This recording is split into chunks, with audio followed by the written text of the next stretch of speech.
What's up, my royal priesthood? It's your girl, Priestess. Welcome to another episode of Conversations with the Priestess. I know it's been a while, but honey, I'm still on hiatus until September 13th. I have some great things coming to y'all, but I got some tea to share with y'all and some adventures that I've been on and some things I want to share with y'all. So if you haven't already, hit that like button, click subscribe most of all, hit that bell notification, and comment if you've enjoyed this video. Let's go ahead and hit it.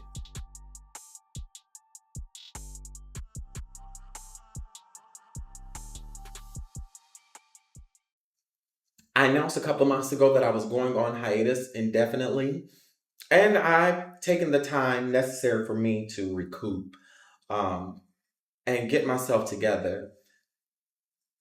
I'm grateful to be back, and I love what I do.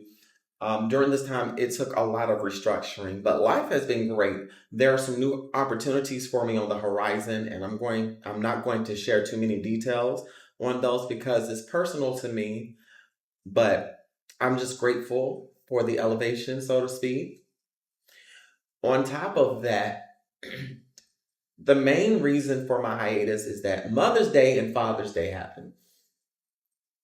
Mother's Day is difficult for me because number one, I have trigger warning. I'm going to talk about traumatic childhood experiences that may detail abuse. I dealt with a lot of abuse in my childhood being raised by my aunt. And I'm just going to call her Aunt Belle for the sake of protecting people's identity. And I don't want any mess of drama because unfortunately, family watches my social media like a hawk, even though I blocked them. And I'm going to get into that in just a moment. However, my Mother's Day was difficult for me because number one, dealing with a parent wound, but also, yes, my mother's in my life. We have a great relationship, but unfortunately, due to work and life changes, I wasn't able to see her. So that kind of put a damper on my spirit. But I was able to speak with her and have a great conversation. Second part about Mother's Day, third part rather, about Mother's Day is the passing of my grandmother. My grandmother, God rest her soul, she's been an ancestor for 4 years, and that grieving process hits you at different times of the year. I don't really have a connection with my family, mainly because of my queer identity, but other issues that have nothing to do with me. But it's just the fact that my grandmother raised me, and it seems like when she passed, that's when all hell broke loose, so to speak. And I hate when Mother's Day comes around since she's passed. But I'm also glad that it comes around because I can celebrate my mom and all the mother figures in my life. But it's bittersweet because my grandmother's no longer here. We would gather at her house for dinner or either take her out to dinner. We would get her gifts and cards and things like that. And it would just make my world to see her smile because she loved her family. My grandma didn't play about her family. She would, if you was wrong, you was wrong. When you was right, you was right. She didn't believe in taking sides. No, she believed in holding everyone accountable, even if it was going to cause a ruckus. So be it. And I miss my grandmother dearly. Also, with Father's Day, it's complicated because I am currently no contact with my father. I promise y'all we're going to get to some good stuff in a moment, just unpacking here, okay? For certain reasons, which I will get to on the Patreon in a new series. Get that in a moment. As I'm no contact with my father, Father's Day hit a little bit different. It really stung. And I admitted to my partner that I get jealous of Father's Day for those who have a relationship with their father, even those who've had a relationship with their father who may now be an ancestor. I get envious of that because that's something I never had. But I'm grateful for Father's Day because I'm able to celebrate my uncle, i.e. my pops, because he's been the father in my life. That is my father. My uncle is my father, and I call him pops or dad, and I will say that's my dad. Because my biological father wasn't really in my life like that. Even down to calling me on birthdays close to midnight or calling me 2 days after my birthday, when I've actually called him on my birthday just to hear his voice. I remember being stood up countless times by that man. I will never forget one time he promised me to take me to Sesame Street Live when I was a kid. They come, he never came. I was so distraught and I felt that I had did something wrong. And that's something I dealt with all of my life. That's still an area of trauma that I'm working through now. Thank God for therapy.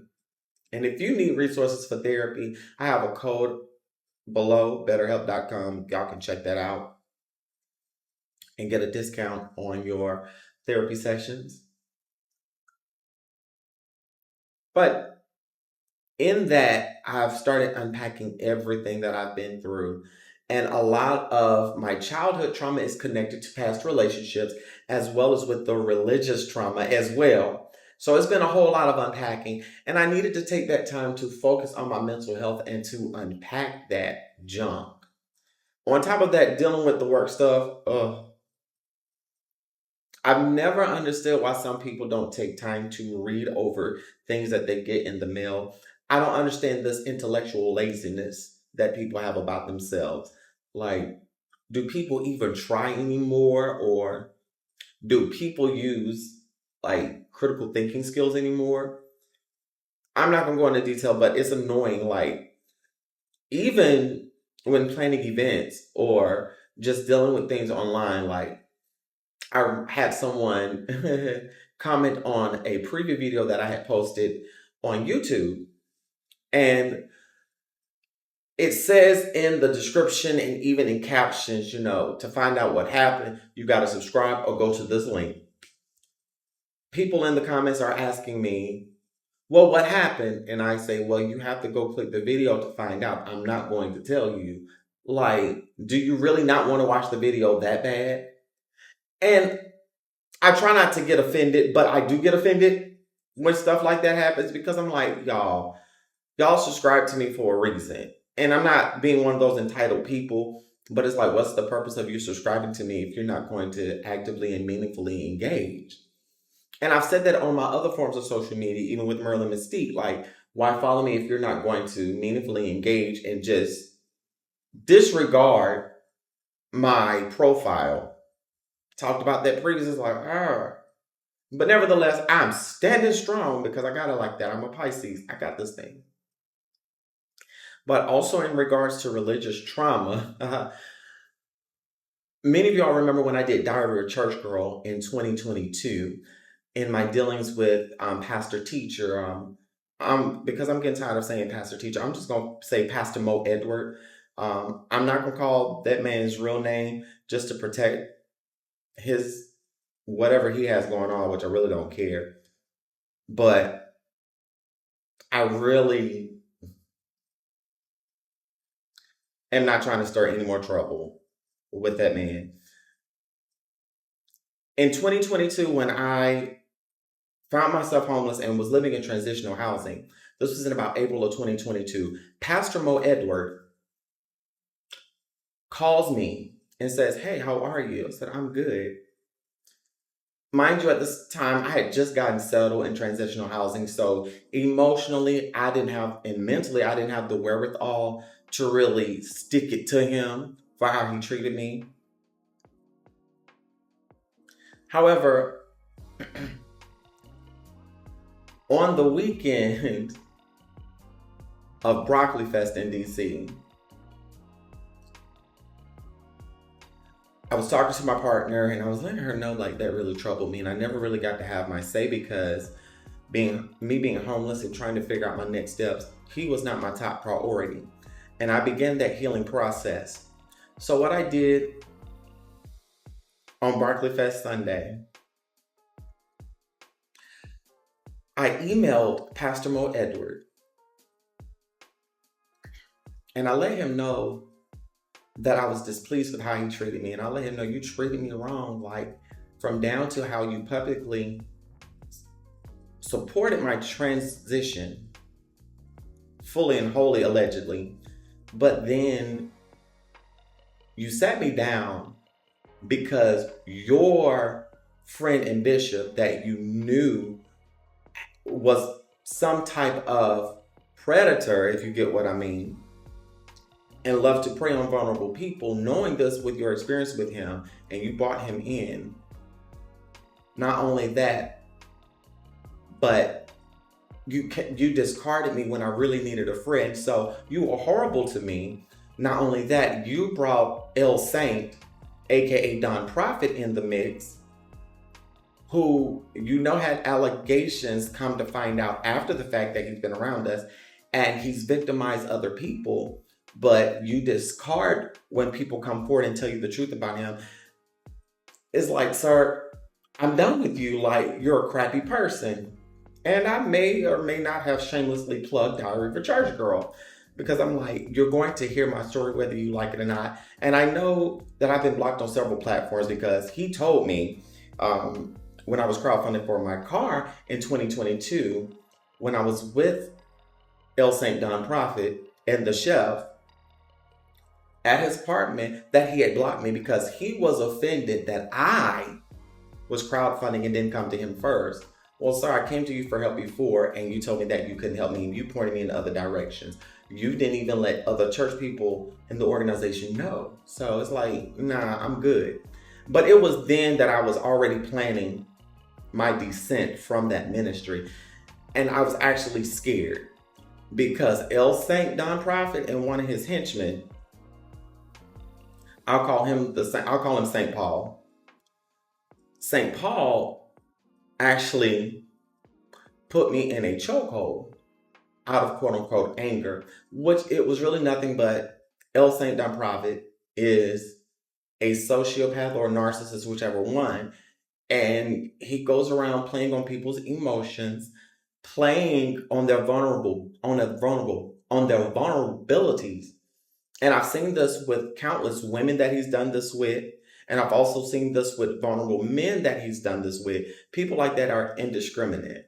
And I went on ahead and told them all these things and how I felt because I had held it long enough. I'm sitting here, my heart is pounding as I'm talking about this, recounting this. But I took those steps, and I'm speaking out because no one should ever go through this. Me and someone, I let El Saint Don Prophet come in between me and someone. And me and this person have hashed things out. Things are what it is. But I'm still in the healing process, and it's taking a lot. And thankfully, I've been channeling that into song as well. But I do not regret messaging Pastor Mo Edward and letting him know, hey, you hurt me. Yes, I know we left on good terms, but sir, you knew I was homeless. And the way you approached me let me know that you wanted nothing to do with me after a certain point, mainly because I was transitioning. And I realized in hindsight, it was very obvious because he would nitpick about the clothes I wore. He would nitpick about every little thing. Anything I did was never enough. Even when I did things for myself, it was a problem when I focused on my music or focused on building my brand. Well, sir, you have helped me build my brand, and I thank you just by you talking about me to other people.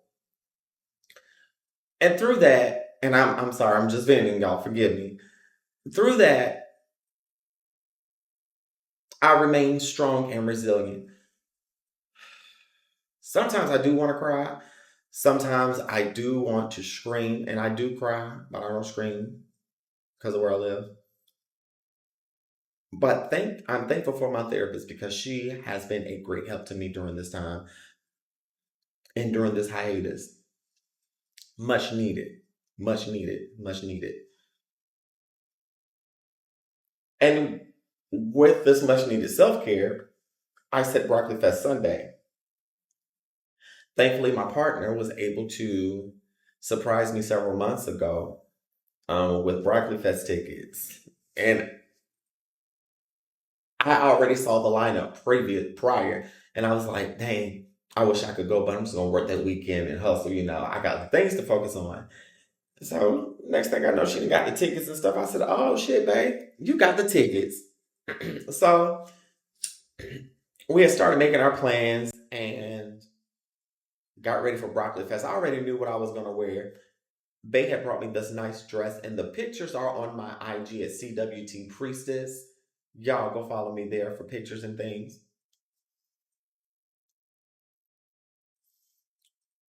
So she brought me this nice dress from Kenya, and I had the perfect accessories and jewelry that she also brought from Kenya for me. Bragging a little bit. But also, the highlight for me was that the first day she went as Go-Go from Kill Bill. Y'all, if y'all don't get the reference, I'm sorry. And I was so excited that she went because I love when she cosplays. That's her element. And I love when a person is authentic. And it made me happy to be in Broccoli Fest with my partner. And we both got compliments all that day from the black women there. And I loved it. And Broccoli Fest was blickety, blickety black, okay? We partook of some of the DJs. I can't remember names because it was so much going on. That first day, we got to see Make the Stallion, Party Next Door, Friday. I got to see Issa Rae on stage, Dr. Jasmine Crockett. Now, Friday and Party Next Door, I'm not too familiar with as artists. But I've started listening to his music a little bit here and there since the BET Awards and hearing about him here and there. He has good music. He has good music, but I don't think I'm the demographic that he's trying to reach, and that's okay.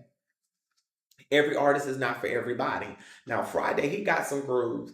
I listened to some of his music afterwards. That's an artist I'm going to really have to research and get up on. I love discovering artists, even as I build my career and singing here and there on TikTok because the girl got things going on. I love listening to younger artists as well because they can teach us older people a few things or two. But the highlight for me, along with the top highlight, was being there with my partner, but seeing Meg the Stallion in concert, ever since her first album, I said, I want to see her live. And I got that chance. She put on a show. She did her hits. Yes, she did Savage. She did WAP. She did everything. She did Boa. She did His. She did Thought Shit. She did it all. I fucking lived. I lived. And y'all, she came out with this nice turquoise, bluish bodysuit, two-piece. Oh my gosh, she was eating it. Body on point. And her dancers were eating it. Sound, DJ, band, everything. Like, even her backdrops were awesome. Now, cannot forget my boy K Tronada. He came up before Meg the Stallion out, and we were miffed because they cut his set. He said towards the end of his set, he said, y'all, they cut my set. This is some bullshit. Broccoli Fest, do better. So, he comes up there, he does all of his hits, and of course he did my personal favorite, Cuff It, and all of his major things. He did Intimidated. Oh my gosh, I don't want to get to calling things because I'm going to forget and get off track. But this man with his handsome self showed complete out. Oh my gosh. When, like, me and Bay made sure we were there to see this man get on the stage and turn it out. K Tronada I'm sorry, he didn't come up before Meg. Let me correct. He came up before Victoria Monet. I'm sorry, he came up before Victoria Monet on the second night. And he rocked it. K Tronada rocked it on that second night. I'm sorry, I'm getting ahead of myself. He ate it on that second night, honey. Now,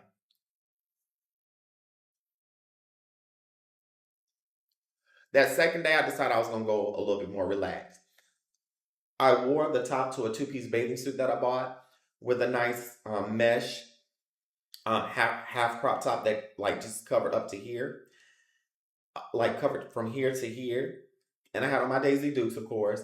And I wore some nice boots, some nice combat boots. I got pictures on that. I didn't take pictures of the full outfits the second day because it was a lot going on, and we were getting food and basically just chilling, hanging out at the city stage until I asked him on the Converse stage. Now, with Sexy Red, y'all gonna get mad at me.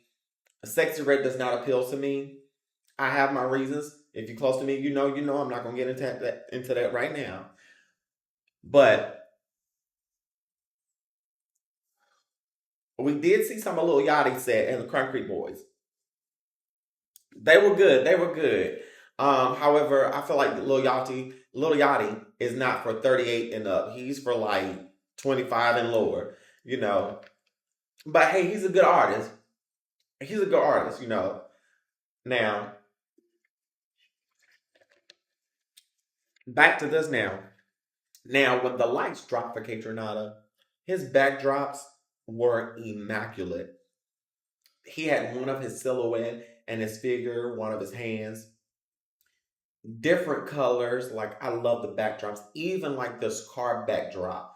It just mystified me. Now, he showed out, and it was perfect for him to bring Victoria Monet on.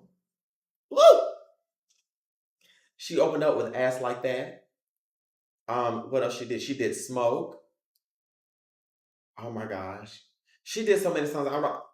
I'm not trying to call all the songs because my mind can't contain all of that. But she came out there in like this like monster outfit with like with like gold pinstripes,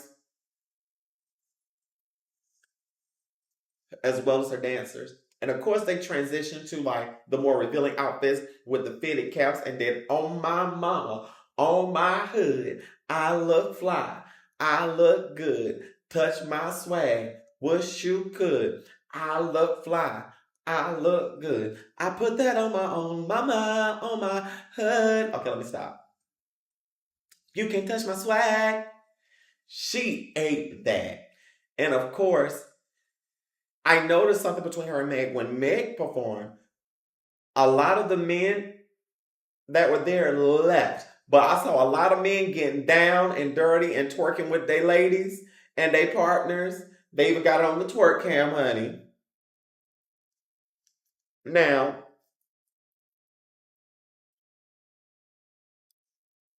Victoria Monet, more men stayed and more women stayed too. Everybody stayed for Victoria Monet. And oh my gosh, she mystified us like really good. And she put on an exquisite show. And let me go back to Meg. I like Meg's special effects. She had the little flames shooting up on the stage from each side. And I was like, yes, fire. And I'm like, oh my gosh, this is top tier. And I really enjoyed myself overall now. Ghana was the last act for Sunday night for the second night. I didn't, we left because we really just wanted to see Victoria and Monet and Kate Renata. And, you know, hey, we had a good time. I also enjoyed going to the different vendors, supporting local vendors, supporting Black owned businesses. And of course, during the show, I sipped on one of my favorite drinks. Now, this drink is brown because I learned something. Since I'm older, I can't do brown liquor anymore. Also, I noticed since I started on hormone replacement there, HRT, in 2015, me and certain liquors don't match well. I don't know whether it's I don't know, just body makeup, my body chemistry change. I don't know. I think it's just also I'm older and with the hormones, certain alcohol will affect you different. So of course, I had to stop drinking white liquor like that, vodka. So I started drinking brown liquor, and brown liquor is good. So I just want y'all to figure out and comment on this video with what y'all think Priestess sipped on. What brown liquor do y'all think I sipped on? All right, drop that in the comments, and I promise you, you're going to be blessed. Okay, so I'm going to take a quick break. And I'm going to come back and I'm going to talk about some more of the family things. And then we're going to tie this thing up. All right. So y'all live, love, and be free. I'll be right back. Earlier in the show, I talked about my family and how I've gone on hiatus. And I promise I'm going to get to some good news at the end. Recently, I received a phone call from a relative, one of my favorite aunts, actually, or was, up until around 2021, 2022. I mean, I grew up with this aunt. She helped me through college. She was there for me during my homeless time and was making sure I was able to have a roof over my head till I got settled in something permanent. As well as a few other people who they know I appreciate them greatly.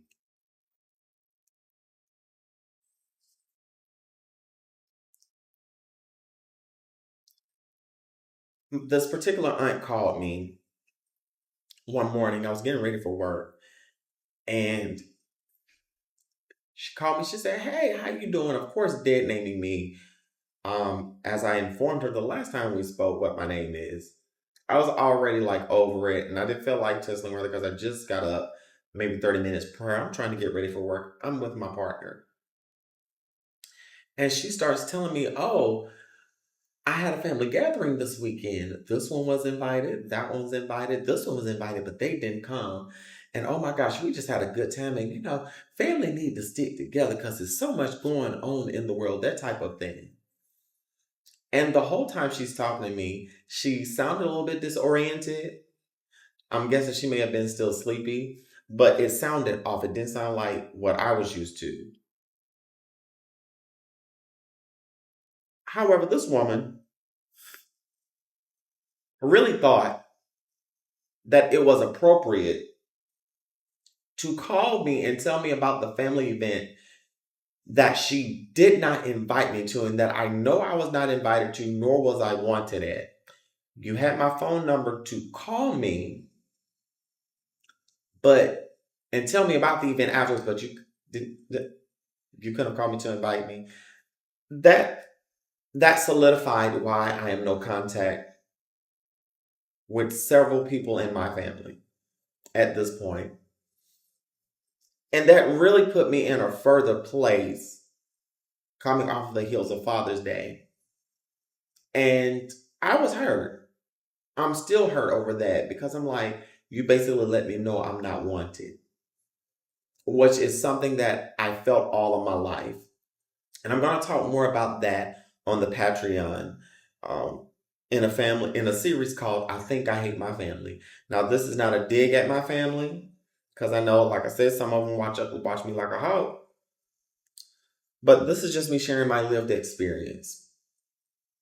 And I'm going to advise it's going to get heavy and it's going to make you cry sometimes, but it's also going to make you laugh because I'm going to share the good times as well.